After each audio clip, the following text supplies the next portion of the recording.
S ove visine vidiš sve, Grune produkcija, ne manja, to je to. Novi Sad emisija, Eren Kraft, letimo.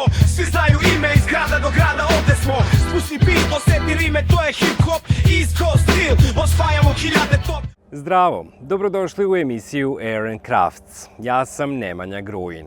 U današnjoj emisiji pričat ćemo o pametnim baterijama. Neki kažu da su baterije najbitniji deo drona, neki kažu da su to propeleri, a neki da je to kontroler. Međutim, u današnjoj emisiji pozabavit ćemo se ovim prvim, baterijama. Napretkom tehnologije, noviji modeli dronova sve duže mogu biti u vazduhu. Nepravilnim korišćenjem baterija možete smanjiti njihov životni vek. Mogu se naduvati, pa ako niste obratili pažnju na to, može se desiti da ispadnu iz drona i onda napraviti čak i duplu štetu.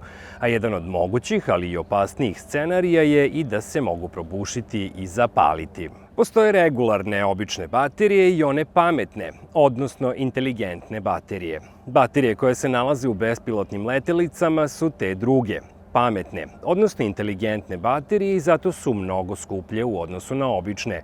U ovoj epizodi pričat ćemo o baterijama kompanije DJI i kako pravilnom upotrebom možete produžiti njihov životni vek.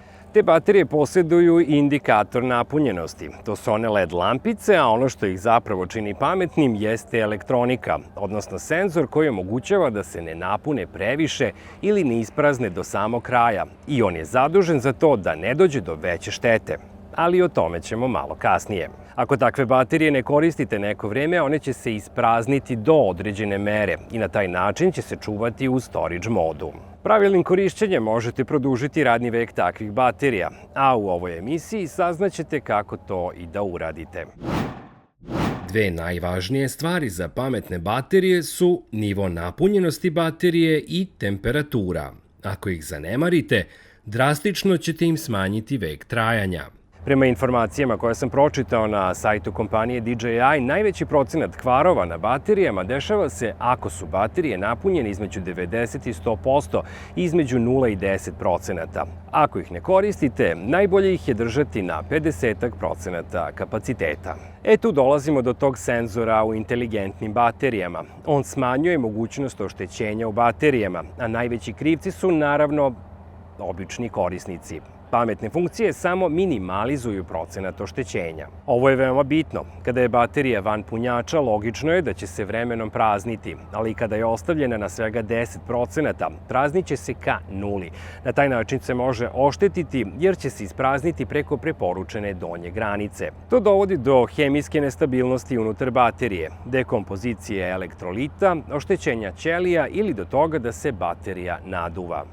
Znači, ponavljamo, čuvajte ih na 50% napunjenosti kada ih ne koristite. Sledeća preporuka je da ako ne koristite dron, jednom u 3 meseca napunite baterije kako bi se sačuvao njihov radni vek. I naravno, čuvajte ih na nekom suvom i hladnijem mestu. Baterije u dronovima možete kratko koristiti. Naprimjer, leteti svega 10 minuta i ne istrošiti ih do kraja i posle ih samo dopuniti da biste mogli opušteno da računate na punu bateriju prilikom sledećeg leta. A prilikom samog punjenja idete sutra na snimanje ili ćete samo rekreativno leteti dronom, ali morate napuniti baterije. Mnogi kažu da nije preporučljivo da ih stavite na punjenje i da ih tek sledećeg jutra isključite iz struje. Zato izbegavajte takve navike i ne oslanjajte se na pametno automatsko isključivanje baterije. Ako bateriji treba oko 2 sata da se napuni, namestite tajmer na svom satu ili mobilnom telefonu kao podsjetnik da skinete baterije sa punjača. Bitno je napomenuti stanje hibernacije, a to se dešava ukoliko je baterija skroz ispražnjena ili ako stoji nekorišćena duži vremenski period. Ako je baterija na 10 ili manje procenata, na taj način se može oštetiti. Kako bi se minimalizovao taj problem, kompanija DJI je napravila pametnu opciju koja se zove stanje hibernacije. To su uradili kako bi sačuvali veoma delikatnu litijum polimer hemiju prilikom tog pražnjenja ispod donje preporučene granice. Ako je baterija u stanju hibernacije, držite je na punjaču dovoljno dugo da izađe iz tog stanja i pažljivo pratite proces punjenja. Takođe, jedan od saveta je da se izbegava letenje dronom na temperaturama koje su ispod nule ili iznad 40 stepeni. Prema informacijama sa DJI-evog sajta, ekstremna temperaturna granica je 60 stepeni Celzijusovih. To je kritična temperatura na kojoj unutrašnja hemija postaje nestabilna. Kada recimo letite na ekstremno niskim temperaturama, držite baterije drona u kolima, a ako ste napolju, držite ih u unutrašnjem delu jakne kako bi baterija bila dovoljno ugrejana i spremna za let. Nakon leta, baterije su veoma zagrejane i tada ih vratite na neko toplo mesto, jer pametne baterije loše reaguju na brze promene temperature. Tokom leta teško je pronaći neko hladno mesto za odlaganje, ali ako imate klimu u kolima, stavite ih tamo. Nikako ih ne ostavljajte u pretoplim kolima, jer će to dovesti do ozbiljnih oštećenja unutar baterije. Kada je dron u vazduhu, senzor sa baterije komunicira sa aplikacijom za letenje i javlja vam i kolika je temperatura baterije. Tada ćete dobijati i upozorenja za preniske ili previsoke temperature. Negde tokom leta, radna temperatura baterije dostiže svoj maksimum i zato ako letite na visokim letnjim temperaturama, stizaće vam upozorenja o visokoj temperaturi baterije na aplikaciji. Nepravilno korišćenje pametnih ili inteligentnih baterija može dovesti čak i do požara. Zbog sigurnosnih opcija unutar tih inteligentnih baterija to se mnogo ređe dešava.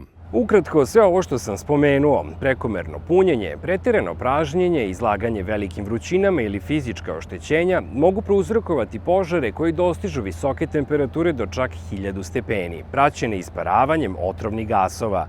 Oni se jako teško gase, te se stoga i treba pridržavati pravila za njihovo pravilno korišćenje. U vezi sa tim, Vladimir Munćan, FPV dron pilot iz Novog Sada, ispričao mi je šta mu se desilo sa baterijama na jednoj nedavno održanoj trci dronova, a ceo intervju sa njim gledat ćete u narednoj epizodi Air and Crafts-a.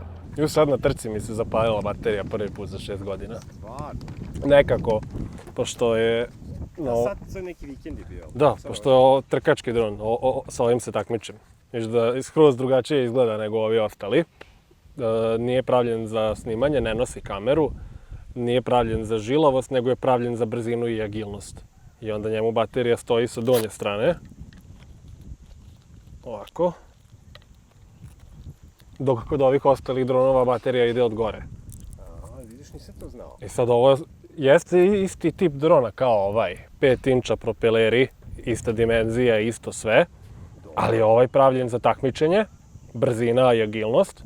Dok je ovaj pravljen za zezanje, gde je njemu poenta izdržljivost. Ovaj kad bi zakucao u betonski zid 100 na sat, ništa ne bi ostalo od njega, a ovaj bi napravio rupu u zidu u suštini. Da, što si rekao, ne možeš da ga polomiš malte nekako. Pa da, pa i ovaj je prilično čvrst, samo što opet malo je tanji i lagani. Ipak je napravljen da bude lakši kako bi mogao da zadrži tu agilnost.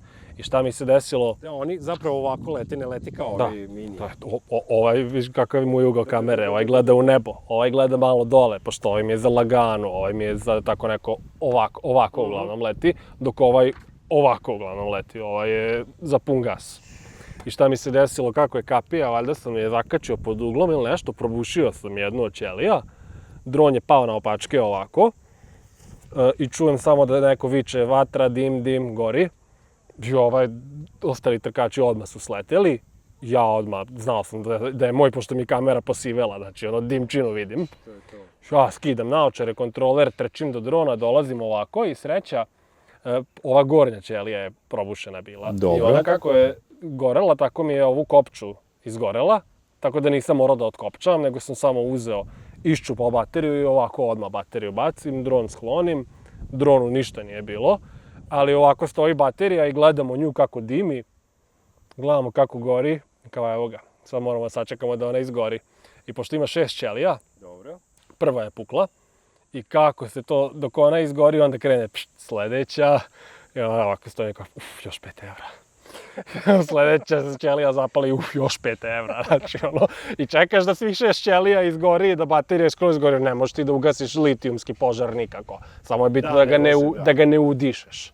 I onda gledamo da je bacimo negde dalje, da vetar ne ide na nas i sačekamo da izgori baterija. Kad je ona skroz izgorela, sklonimo je negde sa strane i onda trka može da se nastavi. I bilo je samo baterija, bukvalno ništa drugo nisam promenio na ovom dronu, pa evo 3 godine. Pa sjajno, pa to je super čoveče, a koliko baterija, gde nabavljaš? Ova je baterija 40 evra bila i onda je ono baš bilo bolno što je otišla. Da, još 5 Još je evra. bila relativno nova, nije bila, pošto imam stare baterije kojima je duša izvađena i onda njih mi nije žao i da stradaju, ali ova je bukvalno imala godinu dana i ono još je bila sveža. I šta ćeš? Sve ima rok trajanja. Pa znamo, kod nas u FPV dronovima su propeleri i baterije, to se zna da je potrošna roba. Znači, propeleri prvi stradaju i baterije vremenom stradaju. Jer ipak mi šta radimo njima i koliko struje izločimo, to nije zdravo za bateriju nikako. Jer mi nju punimo sat vremena da bismo je na trci za minut ispraznili. Je li moguće da toliko traje? Pa sama trka traje bukvalno minut, možda minut i po maksimalno ako je dugačka staza. I to pričam kad se dođe do finala, kad su najbrži trkači. Ovi što su spori njima i potreba 2, nekada 3 minuta, što samo je bitno da završe da bi se učestvovali. Ali ovi što se baš takmiče, to da ne pričamo o strancima, oni za manje od minuta istroše celu bateriju. Pa to je, mislim, ajde da pune sat vremena, oni ih pune još i na 2-3C, to je 2-3 puta više nego što je preporučeno i onda samim time je krate. Uglavnom baterije su potrošna roba. Takođe izbjegavajte lebdenje, odnosno letenje u mestu na previsokim temperaturama. Prema informacijama sa sajta kompanije DJI, izbjegavajte agresivno letenje. To znači mnogo brzih pokreta i brzih zaustavljanja ili polazaka. Motori će brže raditi, baterije će se više trošiti i temperatura će brže narasti. Još jedna stvar koju bi trebalo izbjegavati je i letenje uz vetar. Tako da, ukoliko dobijete upozorenje u okviru aplikacije na visoke temperature, spustite dron što pre možete. I to bi bilo sve u današnjoj emisiji. Do sledeće, lajkujte ovaj video, zapratite kanal, a mi se uskoro vidimo sa još mnogo interesantnih priča. Gledali ste Air and Crafts. Ja sam Nemanja Gruin i mnogo vas pozdravljam. Ćao! S ove visine vidiš sve, Grunev produkcija, Nemanja, to je to. Novi Sad emisija, Air and Crafts, letimo, svi